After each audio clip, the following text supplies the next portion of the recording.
Camera camera आ photo उत्ते कर के उत्ते कन्फर्म कर दे। हाय वाह जी वाह। हाँ बिस्मिल्लाह करा हौली हौली लाला जी हौली हौली कारीगर खोजता अल्लाह दी रहमत दे नाल ਅਸੀਂ ਜੀ ਤੇ ਆਪਣੀ ਖੋਤੀ ਨੂੰ ਦੱਬ ਕੇ ਰੱਖਣਾ ਸੀ ਨਾ ਕੋਈ ਮਰਚਾਂ ਦੀ ਚੂੰਡੀ ਲਾਣੀ ਸੀ ਹਾਲੀ ਕਦ ਨਹੀਂ ਬਤਾਉਂਦੀ ਪਈ ਲਾਲਾ ਜੀ ਪਰ ਹਾਲੀ ਤਾਂ ਬਤਾ ਅੰਦਾ ਜੇ ਕਦ ਨਹੀਂ ਬਤਾ ਰਹੀ ਤੁਹਾਡੀ ਖੋਤੀ ਬੜੀ ਲੂਸੀ ਹੋ ਗਈ ਹੈ ਓਏ ਟੁੰਨ ਜਵਾਬ ਦੇ ਨੱਤੀ ਨੂਰੇ ਨੱਤੀ कोई नहीं गल करदे ਆਓ ਉਸਤਾਦ ਜੀ ਹਫਤੇ ਵਾਲੇ ਦਿਨ ਇਹਨਾਂ ਨੂੰ ਬਿਠਾ ਰਾਤ ਨੂੰ ਅੱਛਾ ਤੇ ਇਹਨਾਂ ਨੂੰ ਜ਼ਰਾ 5 ਮਿੰਟ ਇਹਨਾਂ ਦੇ ਸਹੀ ਠੀਕ ਲਵਾਨੇ ਆ ਹਾਂ ਉਸ ਤੋਂ ਬਾਅਦ ਡਰਾਮੇ ਵਾਲਿਆਂ ਨੂੰ ਜਵਾਬ ਆਓ ਜੀ ਇਹਨਾਂ ਨੂੰ ਦੋ ਸ਼ੇਰ ਵੀ ਵੱਜ ਗਏ ਇਹਨਾਂ ਦੇ ਡਰਾਮਿਆਂ ਦੇ ਬੂਹੇ ਪੁੱਟ ਦੇਣੇ ਤੁਸੀਂ ਸਾਨੂੰ ਗਿੱਦੜ ਮਾਰ ਦਿੱਤਾ ਤੇ ਅਸੀਂ ਡਰਾਮੇ ਬੋਲ ਜਾਣੇ ਨੇ ਸ਼ੇਰ ਤਾਂ ਬੜੀ ਦੂਰ ਨੇ ਯਕੀਨ ਕਰੋ ਉਹਨੇ ਕਿਹਾ ਗਿੱਦੜ ਮਾਰ ਦਿੱਤਾ ਸਾਨੂੰ ਗਿੱਦੜ ਮਾਰ ਲੀਡਰ ਹਾਂਜੀ ਆਪਣੀ ਆਈਡੀ ਤੋਂ ਮਾਰ ਇਹਨਾਂ ਨੂੰ ਇੱਕ ਸ਼ੇਰ ਨਾ ਕਿਉਂ ਨਾ ਮਾਰ ਦਿੰਨੇ ਆ ਇਹ ਆਇਆ ਸ਼ੇਰ ਚੈੱਕ ਕਰ ਆਇਆ ਹੀ ਮੇਰੇ ਲਈ ਬੱਲੇ ਮੈਂ ਸਦਕੇ ਸਦਕੇ ਜਾਵਾ ਲੀਡਰ ਦੇ ਪਾਣੀ ਲੈਵਲ ਚੈੱਕ ਕਰ ਸਦਕੇ ਜਾਵਾ ਲੀਡਰ ਦੇ ਸਦਕੇ ਜਾਵਾ ਲੀਡਰ ਦੇ ਵਰਲਡ ਦਾ ਟਿਕਟੌਕ ਸਟਾਰ ਮੇਰਾ ਸ਼ਹਜ਼ਾਦਾ ਬੱਬਰ ਸ਼ੇਰ ਸ਼ੇਰਾਂ ਦਾ ਮਾਲਕ ਸ਼ੇਰਾਂ ਦਾ ਮਾਲਕ ਓਏ ਫੋਨ ਕਰ ਪ੍ਰੋਡਿਊਸਰ ਨੂੰ ਆ ਪ੍ਰੋਡਿਊਸਰ ਨੂੰ ਫੋਨ ਕਰ ਉਹਨੂੰ ਕਹ ਕੋਈ ਹੋਰ ਕੰਮ ਕਰ ਲਓ ਸਾਡੇ ਵੱਲ ਜਵਾਬ ਹੈ ਸਾਡੇ ਤੇ ਕਰਮ ਹੋ ਗਿਆ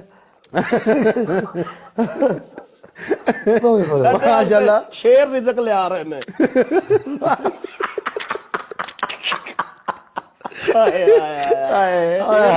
शिकार तो फिर हारन नहीं होंदे ने वाह जी वाह क्या बात है जी क्या बात है मेरे लीडर दी खैरा मेरे बब्बर शेर दी खैरा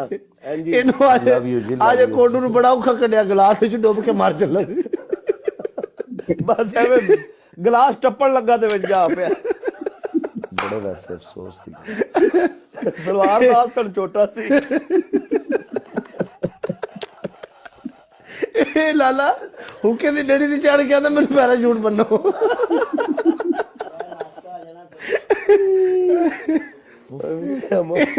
ਇਹਨੂੰ ਕਿਸੇ ਬੋਤਲ ਫੜਾਈ ਤੇ ਬੋਤਲ ਹੀ ਜਾ ਪਿਆ ਅਸਲਾ ਲੈਣ ਗਿਆ ਦੁਕਾਨ ਤੇ ਉਹਨਾਂ ਨੇ ਇਹਦੇ ਤੇ ਕੁਆੜੀ ਚੜਾਤੀ ਕਿ ਬੜੇ ਵੈਸੇ ਅਫਸੋਸ ਦੀ ਕੋਡ ਬੋਲ ਅਸਾਂ ਕਿਹੜੀ ਗੱਲ ਹੀ ਉਹ ਨਹੀਂ ਯਾਰ ਹੈ ਗੱਲ ਕਰਨ ਵਾਲੀ ਯਾਰ ਹਾਂ ਜੂਤਾ ਮਾਰ ਦਿਓ ਤੇ ਹੋਰ ਤੈਨੂੰ ਕੀ ਦੇਖੋ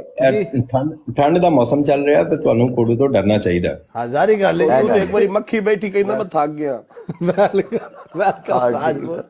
ਕਹਿੰਦਾ ਦੇਖੋ ਜਿੰਨੀ ਠੰਡ ਪੈ ਰਹੀ ਹੈ ਇਸ ਟਾਈਮ ਕੋਡੂ ਤੋਂ ਡਰੋ ਸ਼ੇਰਾਂ ਦੇ ਸ਼ੇਰ ਬੈਠੇ ਨੇ ਉੱਤੇ ਸ਼ੇਰਾਂ ਦੇ ਸ਼ੇਰ ਲਵ ਯੂ ਜੀ ਲਵ ਯੂ ਥੈਂਕ ਯੂ ਮੇਰੇ ਜੰਗਲ ਦੇ ਮਾਲਕ ਨੇ ਜੰਗਲ ਦੇ ਮਾਲਕ ਮੇਰੇ ਲੀਡਰ ਮੇਰੇ ਜੰਗਲ ਦੇ ਮਾਲਕ ओ थैंक यू मेरी जान अच्छा तो ये जंगल दी कीड़ी नु जोड़ागा आ बे जुड़ा मरे इनु मैं खुरका ते फौत हो जावे क्या बात ये तो मेरी बरीक कंगी दी मार है क्या बात है जी क्या लाला जी मैं ਤੁਹਾਡੇ ਤੇ ਹੱਥ ਤਾਂ ਨਹੀਂ ਚੁੱਕਦਾ ਤੇ ਮਜ਼ਹਬ ਦੀ ਲੜਾਈ ਨਾ ਛਿੜ ਪਏ ਹੋਰ ਗੱਲ ਕੋਈ ਨਹੀਂ ਗੋਤ ਹੁੰਦੀ ਹੈ ਵੱਡੇ ਡੇਢੜ ਦਾ ਨਾਲਾ ਲੰਮਕਦਾ ਹੋਵੇ ਤੇਰੇ ਨਾਲੋਂ ਜ਼ਿਆਦਾ ਹੁੰਦਾ ਲੀਡਰ ਦੇ ਨਾਲ ਰਲਿਆ ਗੱਲ ਹੋਰ ਕੋਈ ਯਾਰ ਨਹੀਂ ਰਲਿਆ ਕੀ ਮਤਲਬ ਟੇਬਲ ਦੇ ਉੱਤੇ ਜਦੋਂ ਪਹਿਲਾਂ ਲੜਾਈ ਤੂੰ ਵੀ ਮਾਰ ਤੂੰ ਵੀ ਤੇ ਆਰਟਿਸਟ ਹੈ ਮਾਰ ਮੈਂ ਚੁੱਪ ਰਵਾਂਗਾ ਜੇ ਲਾਨਤ ਤੇ ਮੇਰੇ ਤੇ ਪੈਂਦੀ ਨਹੀਂ ਤਾਂ ਮੈਂ ਆਪਣੇ ਆਪ ਤੇ ਪਾ ਲੈਂਦਾ ਦੇਖੋ ਲਾਨਤ ਮੈਂ ਬੋਲਾਂ ਤੇ ਮੈਂ ਕੋਡੂ ਦੇ ਨਾਲ ਆ ਭਾਈ ਚੁੱਪ ਕਰੋ ਮੈਂ ਕੋਡੂ ਦੇ ਨਾਲ ਉੱਤੇ ਕੋਡੂ ਦੀ ਨਾਲ ਓਏ ਬਹੁਤਾ ਉੱਚੀ ਨਾ ਬੋਲ ਮੰਨਤ ਥੀ ਰਿਹਾ ਪੈਂਪਰ ਬੜੇ ਮਹਿੰਗੇ ਨੇ ਤੇਰੇ ਮੌਲਾ ਕੋਈ ਨਹੀਂ ਸਦੀ ਪਲਾਸ ਲਾ ਲਿਸਾ ਆਪਣੀ ਗੱਲ ਜਾ ਪਾ ਦਿੱਤੂ ਵਰਗੇ ਚੌਧਰੀ ਹੁੰਦੇ ਨੇ ਪਿੰਡਾਂ ਦੇ ਠੀਕ ਹੈ ਆਪਣੀ ਪੰਚਾਇਤ ਦੇ ਵਿੱਚ ਮੱਝ ਖੁੱਲੀ ਵੇਖ ਕੇ ਕਹਿੰਦੇ ਨੇ ਇਹ ਕਿਸ ਕੰਜਰ ਦੀ ਖੁੱਲੀ ਆ ਬਈ। ਵਾਹ ਬੜੀ ਗੱਲ। ਤੁਹਾਨੂੰ ਕੀ ਹੁੰਦਾ ਮੇਰੀ ਗੱਲ ਆਦਾ ਯਾਰ ਜੱਜ ਸਾਹਿਬ ਮੇਰੇ ਨਾਲ ਕਰਦੇ ਨੇ ਮੁਨਾਫਕਤ। ਇਹ ਵਾਕਈ ਮੁਨਾਫਕਤ ਕਰ ਰਿਹਾ, ਮੈਂ ਦੇਖ ਰਿਹਾ।